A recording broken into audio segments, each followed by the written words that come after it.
Hello everyone, कैसे हैं आप लोग? आए हो बच्चे होंगे तो चलिए शुरू करते हैं आज की कहानी को। ये कहानी एक ऐसी लड़की की है जो कि शुरू में तो बहुत ही सीधी होती है, लेकिन बाद में उसे अपनी गुफा में धमाके करवाने की आदत हो जाती है। और देखते हैं कि कैसे वो अपने सूखे हुए खेत को हरा भरा कर दिया है। चलिए शुरू करते हैं कहानी को।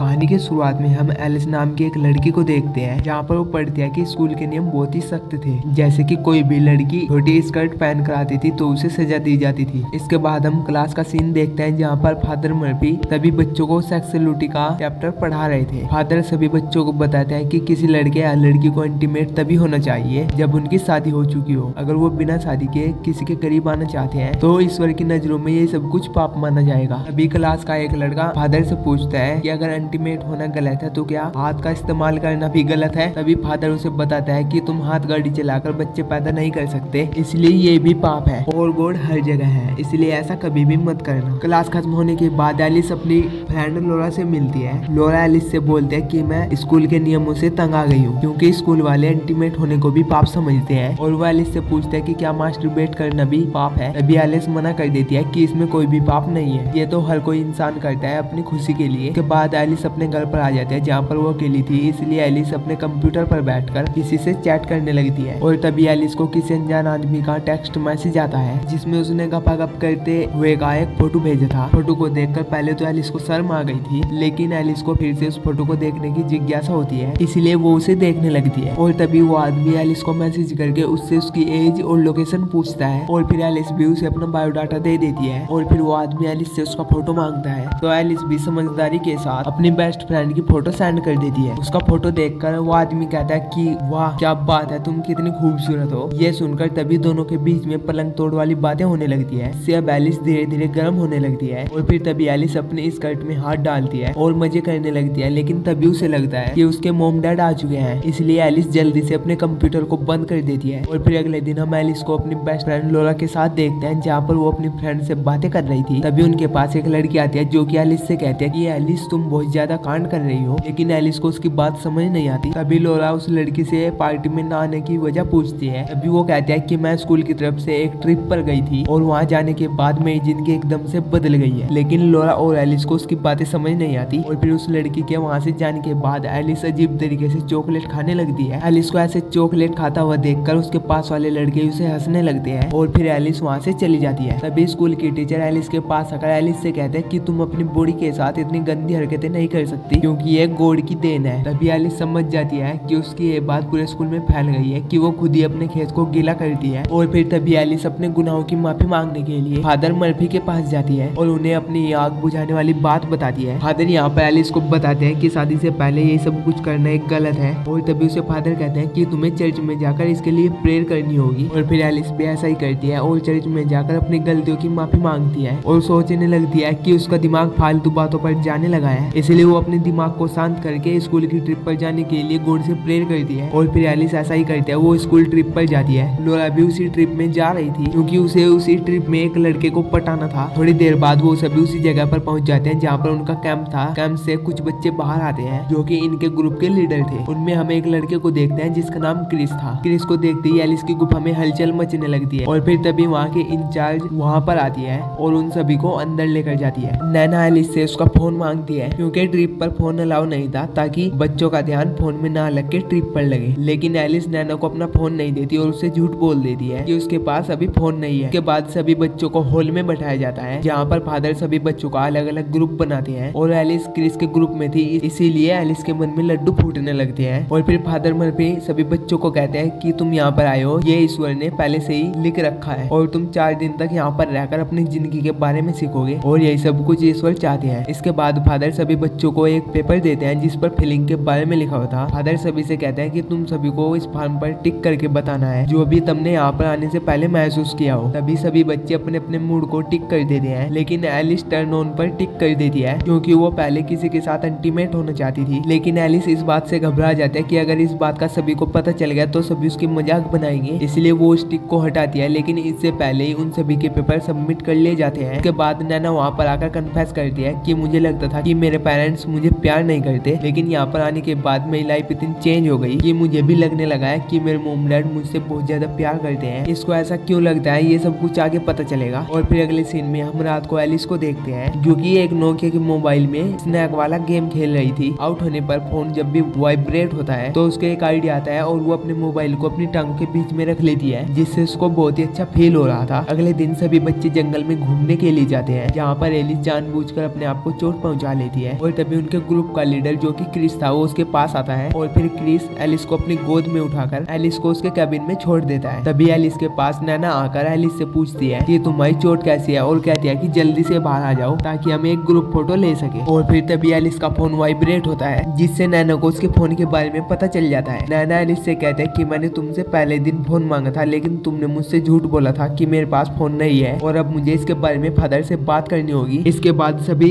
ग्रुप फोटो लेते हैं। फोटो लेने के बाद फादर मर्फी एलिस को डांटने लगते हैं कि तुमने एक बार फिर से हमारे यहाँ के नियम को तोड़ा है, इसलिए अब तुम्हें सजा के तौर पर पूरे केबिन की सफाई करनी पड़ेगी। इसके बाद एलिस भी सफाई के काम पर लग जाती है और सफाई करते समय एलिस की नजर मर्फी के रूम में रखे कंप्यूटर पर पड़ती है और वो खुद पर कंट्रोल नहीं कर पाती, इसलिए एलिस जल्दी से फादर के कंप्यूटर पर जाकर वहाँ पर एक लड़के से चैट स्टार्ट कर देती है। एलिस उस लड़के से इंटीमेट होने के बारे में पूछती है, लेकिन एलिस को ऐसा लगता है कि वहाँ पर कोई आ रहा है, इसलिए वो जल्दी से कंप्यूटर को बंद करके निकल जाती है, लेकिन वो कंप्यूटर को शट डाउन करना भूल जाती है। अगले दिन सभी बच्चे नाश्ता कर रहे थे क्योंकि यहाँ पर इन्हें 3 दिन बीत चुके थे। अभी वहाँ पर फादर आकर सभी बच्चों से पूछते हैं कि तुम में से जिसने भी मेरे कंप्यूटर से चैट किया वो खुद ही यहाँ पर आकर मुझे बता देगा तो अच्छा रहेगा, लेकिन कोई भी बच्चे इस बात को एक्सेप्ट नहीं करता। तभी फादर एक एक करके सभी बच्चों का इंटरव्यू लेते हैं ताकि उन्हें पता चल सके कि उनके कंप्यूटर का इस्तेमाल किसने किया है। एलिस जब उन्हें इंटरव्यू देने के लिए आती है तब फादर मर्फी से बोलते हैं कि तुम पूरे स्कूल में फेमस हो क्योंकि चारों ओर तुम्हारी ही चर्चा है, और वो बोलते हैं कि मैं बहुत ही सीधी लड़की हूँ और जो भी मेरे बारे में तुमने अफवाहें सुनी है वो सब कुछ झूठ है। इसके बाद एलिस किचन में सफाई का काम कर रही होती है, तभी वहाँ पर उसकी क्लास का लड़का आकर कचरे को नीचे गिरा देता है, जिसकी वजह से एलिस उसके ऊपर गुस्सा होकर बोलती है कि तुम्हारी वजह से मैं पूरे स्कूल में फेमस हो रही हूँ। तो वो लड़का भी बोल देता है कि तुम कुछ कम नहीं हो, तुम्हारी वजह से ही मेरा ब्रेकअप हुआ है। तभी फादर वहाँ पर आकर उस लड़के को वहाँ से लेकर चले जाते हैं। एलिस सफाई कर ही रही होती है, तभी एलिस की नजर खिड़की से बाहर जाती है जहाँ पर नैना और स्कूल का एक लड़का रोमांस कर रहे होते हैं। ये देखकर एलिस भी एक्टिव हो जाती है और झाड़ू की मदद से खुद को खुश करने में लग जाती है। सब कुछ हो जाने के बाद एलिस नोरा के पास जाती है और उसे नैना की सारी करतूतें बताती है, लेकिन नोरा को एलिस की बातों पर बिल्कुल भी यकीन नहीं होता और वो एलिस से बोलती है कि तुम्हारे दिमाग में हर टाइम में सिर्फ रोमांस ही चल रहा होता है, इसलिए हर कोई तुम्हें तुम्हारे ही जैसे लगता है, तुम बहुत ही गंदी हो और तुम आज के बाद मुझसे कभी भी बात नहीं करना। बात पर एलिस को बहुत ज्यादा बुरा लगता है। अगले दिन एलिस जब सफाई कर रही होती है तो उसे उसी लड़के का ब्राइटनेस मिलता है जिसने उसकी अफवाहें स्कूल में उड़ाई थी। उस ब्रेसलेट को लेकर एलिस फादर के कंप्यूटर के पास रख देती है। अभी उसे किसी के आने की आहट सुनाई देती है, जिसे सुनकर एलिस छुप गई थी। तभी फादर मर्फी वहाँ पर आकर अपने कंप्यूटर में कुछ वीडियो चलाकर हाथ गाड़ी चलाने लगते हैं, जिसे देखकर एलिस भी चौंक जाती है और बाहर आकर सोचने लगती है कि ये खुद तो ऐसे कर रहा है और दुनिया को ज्ञान बांट रहा है। बाहर एलिस को क्रिस मिलता है, जिसे देखकर एलिस की आग